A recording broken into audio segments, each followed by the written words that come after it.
Hey, everybody, Carm Capriato, Remarkable Results Radio in Amelia Island near Jacksonville. If you've not been here, this is a huge, huge place. I mean, the beach is right over there, but I have never seen it yet. When I come to these events, I work my butt off, probably like you, Cecil, right? Go. We're at the Institute's Summit 2025. We are theinstitute.com. Thank you to Cecil and Kent for having us here. The theme, Stand Out. And it's actually been the entire, everything that's happened here, all the keynoters, all the breakout sessions, and some of the best shop owner leaders ever. And I'm so impressed with them. So thank you for this. A word from our sponsors. More than 16% of light-duty vehicles on the road are EV and hybrid. Is your shop ready to safely and properly service them? Get your shop trained and equipped to service hybrid and EV vehicles with NAPA Autotech's innovative EV-ready Level 1 high-voltage awareness and maintenance training. Hey, let's face it, your shop management system is the most critical tool in your shop, and NAPA Tracks will move your shop into the SMS fast lane with on-site training, 6 days a week support, and local representation. Find NAPA Tracks on the web at napatracks.com. Hey, I'm back with Cecil Bullard, the CEO of the Institute. I saw your speech on the first day. You knocked it out of the park as usual. But I brought Cecil in here maybe to talk a little bit about the industry, but to find out a little bit more about him. What do you do for fun, Cecil? Work. I knew you were going to say that. Why did I know that? I like woodworking. So building furniture, wood's interesting because it's not metal. And that's cool. Yeah. I love my family. So spending time with my grandkids, and my dad did not build relationships with his grandchildren. And I just thought that was really important. So I try hard to do that.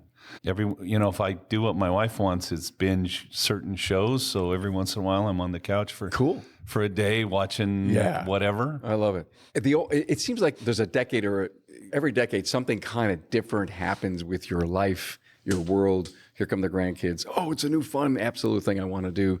And of late, last year was for me, splitting wood. Oh, wow. Honest to God. Yeah. We have burned more wood this year. Maybe we're going on our third cord than ever before. It's been a really cold winter, but I have 7.5 acres of woods. We lost 20 ash trees because of the ash borer. Yeah. Last year we had 10 taken down. I had the arborist take the bottom half and I took the top and I split all of it. And now I have another 10 or 15 that I have to do. And I can't wait for the snow to melt in Buffalo. So you can do that. Yes. I always love what I call mindless work. I love to mow the lawns. Yeah. Right? Because I don't have to think about what I'm doing. I can think about all kinds of other things. But when I'm done, I can look and go, wow, that looks really good. I mowed the lawn. Instead of worrying about my next interview or the next edit or the next production or the next conference, I worry about not hurting my fingers. Yeah, I think I think mindless work, what I would call mindless work like that, is extremely valuable. Yeah. Now, I don't know if my shoulders would handle splitting wood, but mowing the lawn, anything. I like to read too, by the way. I'm just an avid reader. I read between 3 and 4 books a week. Just no kidding. Yeah, for fun. So when I can't sleep, I'm reading. Have you read Focus Factor?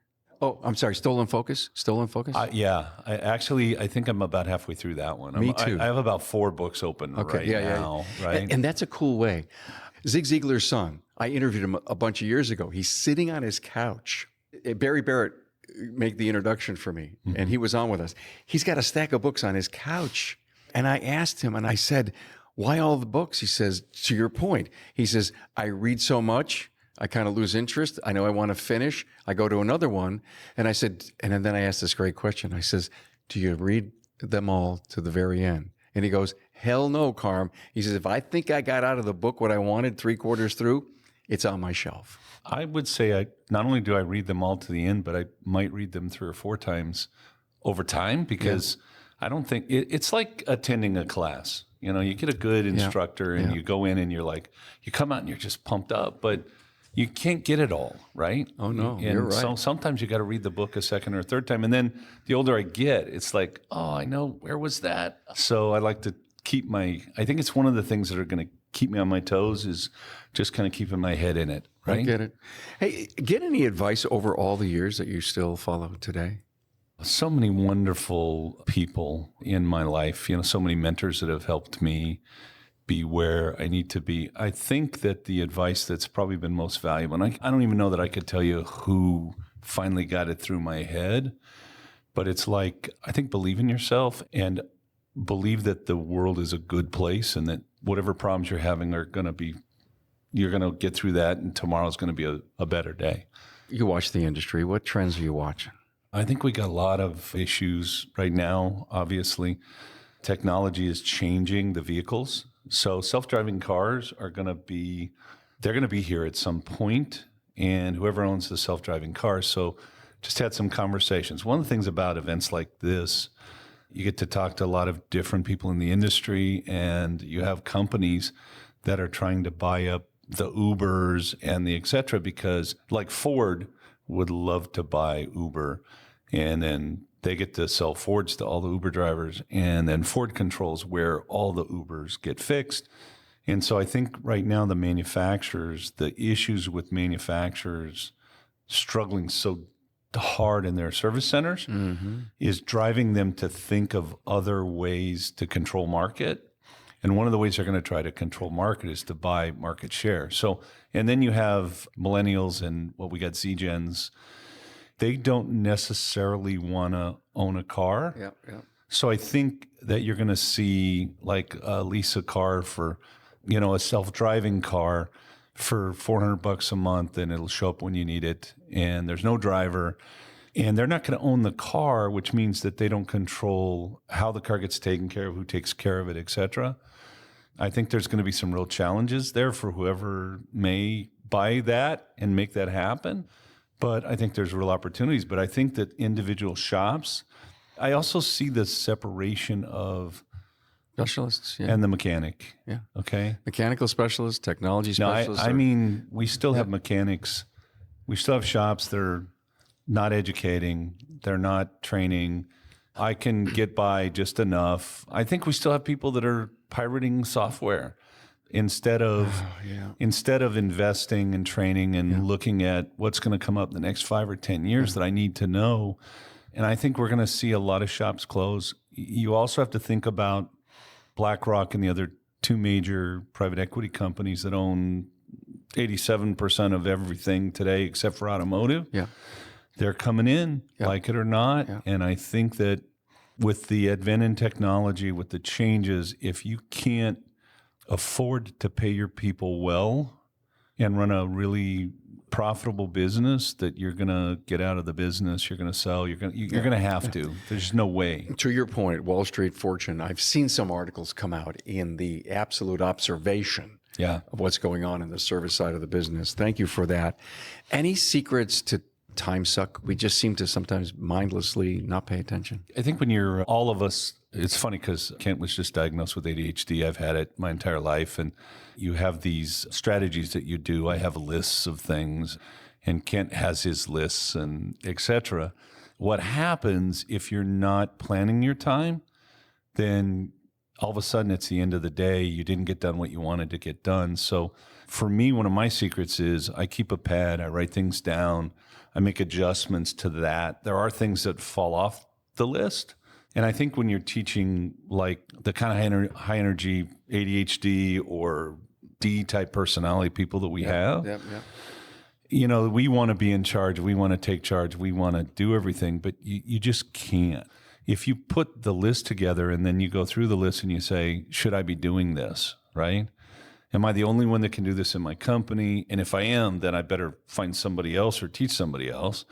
Is this something I really want to do, right? Is this something I hate to do? Is this something I should be passing on to someone else? When you start to create that and you create a list and then you're going through and saying, okay, I'm going to delegate those jobs and then I have to accept what happens, right? You got a manager, but you need to become a coach for the manager. You can't just let the manager run loose. I would say it's the same thing when you're bringing someone along. And I think a lot of us in our business don't even bring them along. It's like, I'll just go do that. It's simpler. And then all of a sudden our days are gone. It's the whole week's gone and I didn't get done what I needed to get done this week. Be more accountable to the things that you know you want to do. I mean, I'm a list guy just like you. And sometimes they move up, they move down, they move Sometimes I out. pull them off. And sometimes I actually get a chance to check it. Yeah, if nobody noticed that I haven't done it in like 3 weeks, it disappears. I guess it wasn't important, right? Yeah. What does stopping mean to you? That's interesting. I think that's Murray's comment. But to me, it means we hold ourselves up because we limit ourselves. Okay. And so I don't want to limit my company. I don't want to limit my people. I don't want to limit myself. And so there are things you should stop, right? If you're consciously determining your life and your business, making those conscious decisions, which means you have to stop in the morning every day and go, I need 15 minutes to go through my list. And that's a valid stop. Yeah. But if you're allowing everything else to get in your way, then why are you? If that thing that's on your list is that important, why are you stopping yourself? Yeah. What's holding you back? Those are the words I was just Right? thinking of. And I think you really need to say, okay, why am I not doing this, or what's holding me back? We, as humans, we do this weird thing where if we don't understand something, or if it's really tough for us, we don't have a lot of experience in it, we distract ourselves. And to me, stopping is stop distracting yourself, right? Perfect. Yeah. It's the right answer. Yeah. Are you going to get it done or not? Because if that's not something that is of that kind of value to you, then get it off your list or give it to somebody else. I think it's a great 2 words for people to realize I'm not getting anything done. Yeah. Well, stop stopping. Yeah. Basically, stop stopping. You have a decision to make. Okay, I should have done that last week. So stop stopping. And I think you have to, I don't know, your beautiful daughter works for you. Yeah. Works with you. My son works with me. Yeah. And I'm the D personality. I'm the guy that's like the driver who thinks I should do it. I can do it faster. I can do it better. Is blah, Kent blah, a blah. D? Is Kent a D? He says he is. Okay. But he's got really strong C in him. He does. Yeah. So if he is a DC, which is probably his personality, around me, he's more C than D. Around some of the rest of the staff, he's probably more D than C. So, but I'm the guy that's like, oh my God, I have to do this because I'm the one that's going to do it the best. I know the most. You can't do that because if you do that, they're not going to have any opportunity. Yeah. The rest of the staff isn't going to have opportunity. To your point, we're talking about the DISC profile. Dominance, influence, Interpersonal, I, interpersonal. S being kind of a steady as she goes, the customer service person, and the C being a conformist, meaning the accountant style in all of us. Yeah. A has to go before B. Controller. Yeah, exactly right. Oh, one day, let me tell you the story about me losing my mind. Never mind. Your mind. On a high C. Yeah. Yeah. I'm an ID, okay? D and I are above the line. Yeah. And everything else is below. I won't go into that, but my point was, if we knew what our people's communication style was, our DISC, we end up ultimately having the right kind of conversation with them. Because if you're a D going to talk to an I, they're probably not going to listen unless you have their conversation with them, not yours. If you're a salesperson and you have a lot of experience being a salesperson, you know that you have to make adjustments for the people you're talking to. Yeah. And if you're a good manager, it's the same thing. If I'm going to be Cecil the D and have a good conversation, especially when Kent is like in his total C role, there's no way we're even going to talk. We're just going to get mad at each other. We're both going to think, well, you're not listening to me. And then we end up either yelling at each other or not talking to each other for 3 days, which none of that solves the problem. Yeah. And I think there's who's the adult in the situation? I know it's probably the wrong way to put it, but if you're the adult in the situation, you say, okay, I'm going to get more out of this person or out of this communication if I make the adjustment to the other person's style. Are you a NAPA Auto Care Center who is ready to take your shop to the next level? Then the premier tier NAPA Auto Care Gold Certified program is exactly what you need. Gold Certified Auto Care Centers provide customers with a consistent experience no matter where they are in the U.S. Now, this means they are more likely to return and support your shop or find your Gold Certified Auto Care Center while on the road. Gold Certified members can maximize technology, increase their local marketing opportunities, and have a fully trained team that keeps up with the latest trends. Simply put, the Gold Certified NAPA Auto Care program powered by your local brand will set you apart. A true partnership is a two-way street. Shops must meet specific criteria to be eligible for the many benefits of Gold. Now, NAPA Auto Care rewards its most committed partners, their Gold certified members, with free premium shop referrals on the NAPA online locator, annual marketing dollars, and enhanced warranty, training opportunities, program rebates, and so much more. Are you ready to get started? Contact your local NAPA sales representative to discuss your eligibility and apply today. More than 16% of light-duty vehicles on the road are EV and hybrid. Is your shop ready to safely and properly service them? Get your shop trained and equipped to service hybrid and EV vehicles with NAPA Autotech's innovative EV-ready Level 1 high-voltage awareness and maintenance training. Hey, take your Auto Care Center to the next level, the Gold level, with the NAPA Auto Care Gold Certified Program. This program is for the best of the best who can provide a consistent consumer experience and earn the trust of returning and new customers. Talk to your NAPA sales representative about how you can become a Gold certified shop. Hey, let's face it, your shop management system is the single most important tool in your shop, period.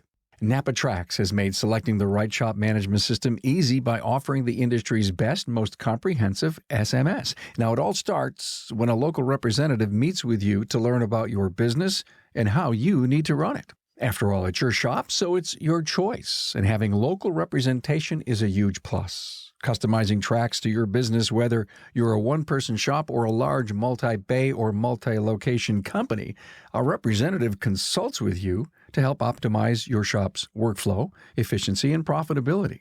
Trax always has the flexibility to do business how you need to do it, which means it can also grow as your business grows. And unlike the other guys, will be there for you after installation with the best training and support in the business. Yes, a learning management system tailored to each role in your company. Simply put, Trax was designed and built for shop owners just like you. Visit us on the web at NAPA Trax, that's NAPATRACS.com. I've got thermal management shops, I've got EV shops, I've got ADAS calibration shops. Well, I would tell you, I think first of all, ADAS is going to change with technology. It's going to become simpler for the average shop to do. The calibration. And so these guys that really invested a lot of money in the big facility and all that, I think that's going to change. Electric vehicles, it's not the technology of the future. It's going to be a hybrid of some sort. It might be gas electric, or it might be gas hydrogen, or diesel hydrogen, or whatever. Yeah. And we're going to have multiple options because that's really the future of it all.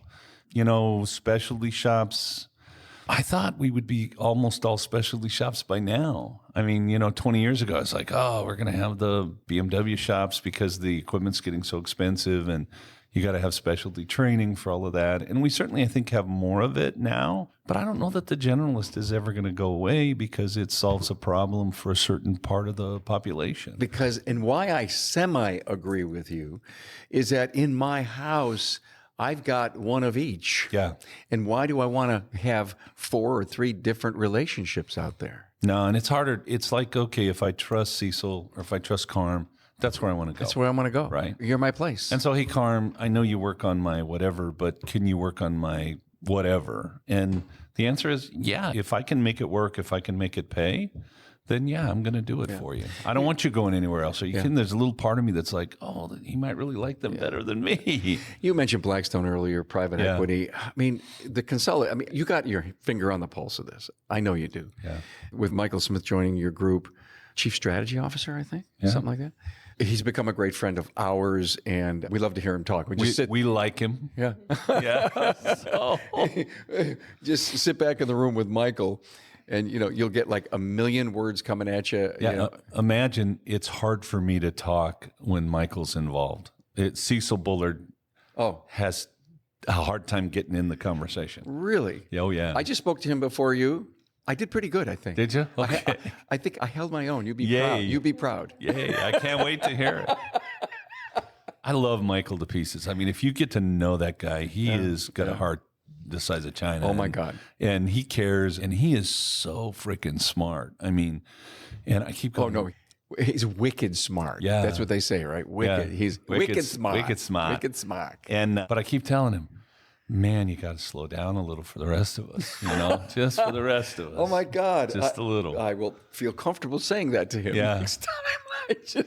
Because I want to hear everything he has to say. Yeah. But a lot of times, like what I do for a living, it's a two-way. And It has to be. It's right? got to be Yeah. a two-way. This whole Blackstone thing, consolidation, and you're close to it. There's so much talk about it. I mean, think out 5 years from me and tell me where you think it's headed. Eventually, especially with like self-driving cars, if companies like Ford end up being the provider for the self-driving cars and whatever Uber is going to be in the future. And they steal that car park. Yeah. We're going to have a little bit of a hurt. And by the way, if private equity wants to come into our industry, we're not going to keep them out. Right. Okay, whether we like it or not. And, if you and I go back, say, when we met 8 years ago, Yeah. how many private equity companies did you know of in our I knew of industry? 0. I knew of maybe 2 or 3. Yeah.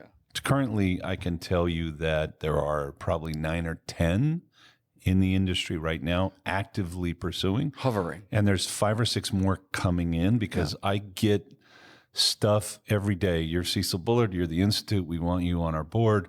We're a private equity company. We're going to come in and consolidate and, pay you a bunch of money, blah, blah, blah. And so I think we're going to see a consolidation of the industry, whether you like it or not, which there's really good news about that and bad news. So I think one of the words is opportunity. Yeah. Because right now, the average shop goes at about 2.8x EBITDA. So if I made 100,000, I can sell for 280,000 plus assets. But my assets are only worth 20 cents on the dollar. So my old equipment, 20 cents on the dollar, my cars, 20 cents on the dollar, et cetera. Yeah.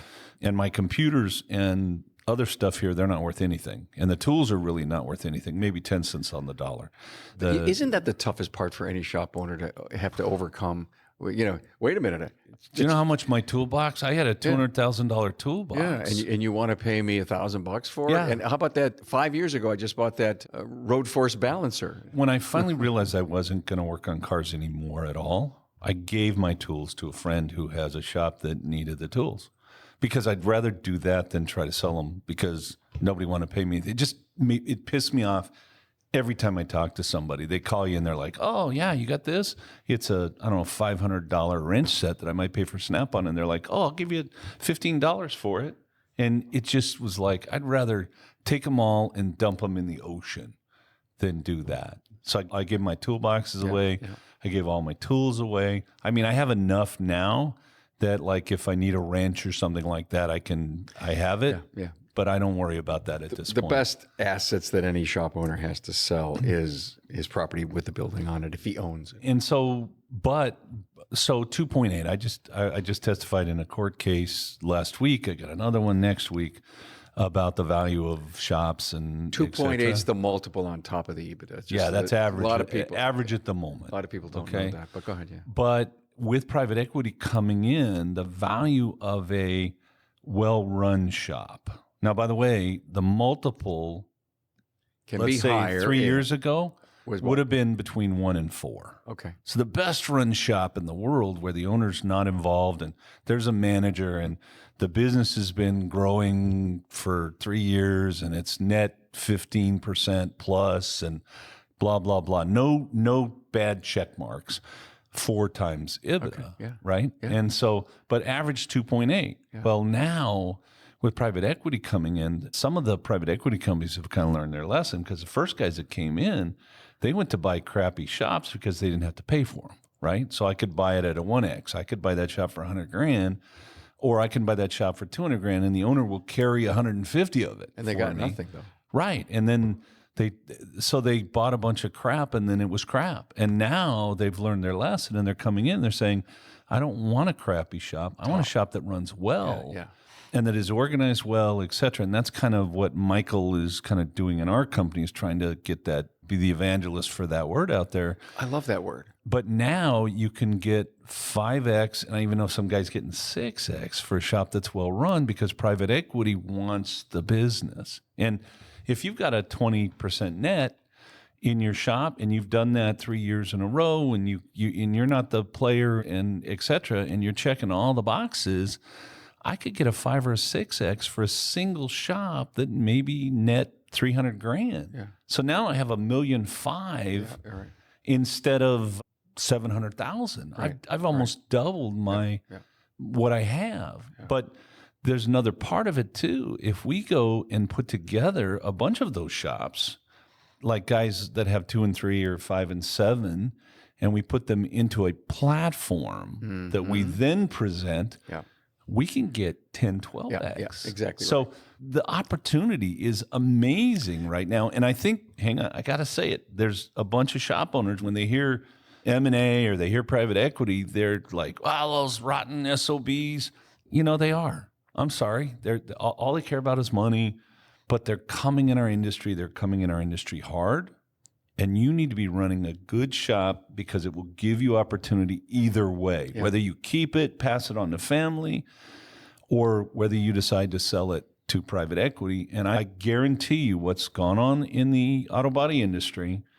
Oh, yeah. We're 12 years behind them, and private equity is much more aggressive right now than they've ever been in our industry, or they ever were in auto body. And this is going to happen relatively fast. They'll still be mom and pop. They'll still be well-run shops, but we're going to be dealing with private equity in something. And one of the things that private equity is doing a little different is they're not changing the name of all the shops. So now it's still John's Automotive, and they're still running it under John's Automotive, but it's no longer owned by John. It's owned by the private equity company. The brand was strong. The people were great. The owner could walk away and it'll run. Yeah, which gives us opportunities financially. If you're getting in your, late 50s, 60s, and you're like, I want out. Holy smokes, what a better opportunity than being able to double what I get out of the shop. Yeah. Your words are so strong. And one of my favorite bits of advice that I ever got in my life was the words, pay attention. Yeah. And if an owner is not paying attention to their net operating income, I'm sorry, all of that means you've got to do all 30 of those things way up in the umbrella, right? And if this company can run with your minimalist involvement and you are making, it's scary to think what some of the people that I know received and are still working and are still growing in a multiple for their business. And then I was lucky enough to be with you guys in a particular meeting a few years ago and see how you can maybe even get a second payday out of this stuff. Yeah, we got guys that are coming up to their second payday. Wow. Okay. So what does all that mean? Well, run a great shop, hook up with Michael and Cecil and figure it out. We have too many people in our industry, and God bless them, who don't really understand that your business is an engine, okay? And if the engine gets air and fuel at the right amount at the right time, under the right compression and spark at the right time, it runs like a bat out of hell. If any of those things are off, then it doesn't give you the performance that you want. And we need every shop owner to understand how the engine works and how much air and how much fuel and all of that. Because when you figure that out, not only does it run better and it manages better and you can take care of yourself and your family better, but you can also take care of the families and the people that work for you and create a lot more opportunity, not just for yourself, but for them also. Thanks for the motivation on this. We've done so many episodes. We've discussed ad nauseum on this. And I like to often bring this up because there's always a new opportunity, a new open mind set that comes from some stubborn, stuck people and a lot of new people that constantly are listening to the show. So where am I going one day? Honey, I'm going to sell this for $1 million one day. And then they find out that it's not possible because they didn't run like a well-oiled engine. So there's a guy that you and I can, if I said the name, you would know exactly who it is. And currently he owns either 5 or 6 shops. He's been growing. But I knew him 15 years ago when he was a tech coming into a shop that was going to be sold. Okay. And they made a 7-year deal, him and the owner, and 7 years go by. The owner wants to sell the shop, but what he needs is way more than the shop is worth. Okay. And they never tightened the deal down. They never actually wrote anything down. They never put stuff on paper. So all of a sudden, this guy has put 7 years into this business. And now the owner is coming and saying, well, I'm not going to sell it to you for that. I'm going to sell it to you. It has to be this. And it has to be this because he's not okay if he doesn't get that. Right. And, he comes to me and he goes, what do I do? And I said, well, right? First of all, neither one of them should have been at that point. We should have put a plan together 7 years ago to make it look like, and what does it need to look like so the owner can get out the way the owner needs to, and the guy can come in the way the guy comes in. But we ended up paying an extra $100,000 for it. And, I was like, it's worth more because we know we can run it better. So give him an extra $100,000. It's the only way you're going to get it. And you've already invested 7 years of your life. And now he has, 6 shops or whatever. He's doing fantastically. But it's that I don't want to come to the point of I got to sell my shop, but I'm not going to have what I need to feel comfortable in my retirement. Absolutely. Okay? That's the problem. You never want to be there. And we've also done other deals with other guys who, like, there's another guy that if I mention his name, you know who it was. And their service advisor, service manager, I think they at the time had 2 locations. We put a 7-year plan together where 7 years from now, if you've grown the business to 6 locations or whatever, then you get 30% of it and you get to buy out the rest. And the owner's going, well, why would I give up 30%? Well, because it's not a small pie anymore. It's a much bigger pie. So your 70% is a larger pie, right? And it worked out great. The plan was done. They've now gone through that part of it.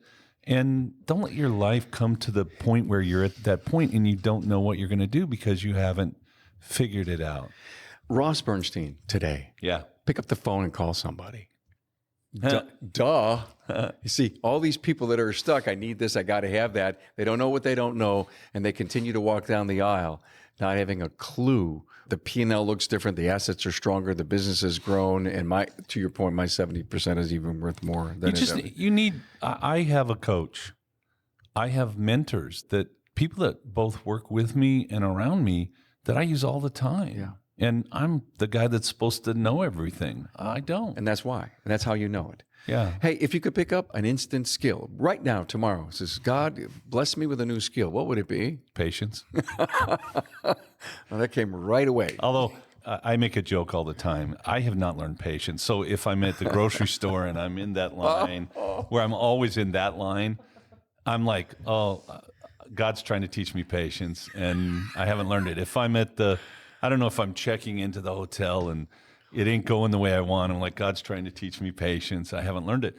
And I make this joke about I need to not learn patience, because if I do, then I've got everything I'm supposed to, and then God's going to pull me from the earth. So I want to be here a while longer, so I'm not going to learn patience yet. We all have a dark side. Kind of a joke. But I think the slowing down a little bit and trusting with management, the people around you, can really change the game. I've had to do that in the Institute in order to grow the Institute. I've realized that my lack of skills in certain areas will hold it back if I don't use other people and allow other people to have some freedom to do what needs to be done. Those early decisions, were they painful? Oh, are you kidding me? I'm still paying for many of the early decisions, right? Yeah. Because I made them without enough information, or because I was too forceful. Was it impulse? Whatever. Impulse? Oh, I think I'm extremely impulsive. Okay. Obviously, with the deep personality, you're like, oh, I don't need any information. Yeah, I can do that. Let's go. I would tell you right now, if you ask Kent, what's the worst thing about your dad? He's like, oh, there's a hill. Let's go take it. Doesn't look back and see how much ammo, how many people are following. What's the path? Kent wants to plan it out. Are we coming down? Is there a path? What if we run into resistance? I mean, anyway, I don't mean to digress in that. So patience. If you could send a message to yourself, your younger you, just to say 15 years ago, what would you say to the younger Cecil? I would say it's going to be fine. Wow. Okay. Just because everything that happens, like you have this thing that happens and I shattered my ankle. I spent 2 years in a wheelchair, 7 surgeries. And during that time, it was the end of my life. Okay. But because of that, I was able to go back to college, get a couple of degrees. I now have the Institute. It's going to be fine. If it doesn't kill you, it's going to be fine, right? If I had calmed down sooner and been a little more patient, I think that I would live a lot longer and have a much happier existence. Even today, now, when something happens that's like, my first reaction is like, I want to kill somebody or, whatever.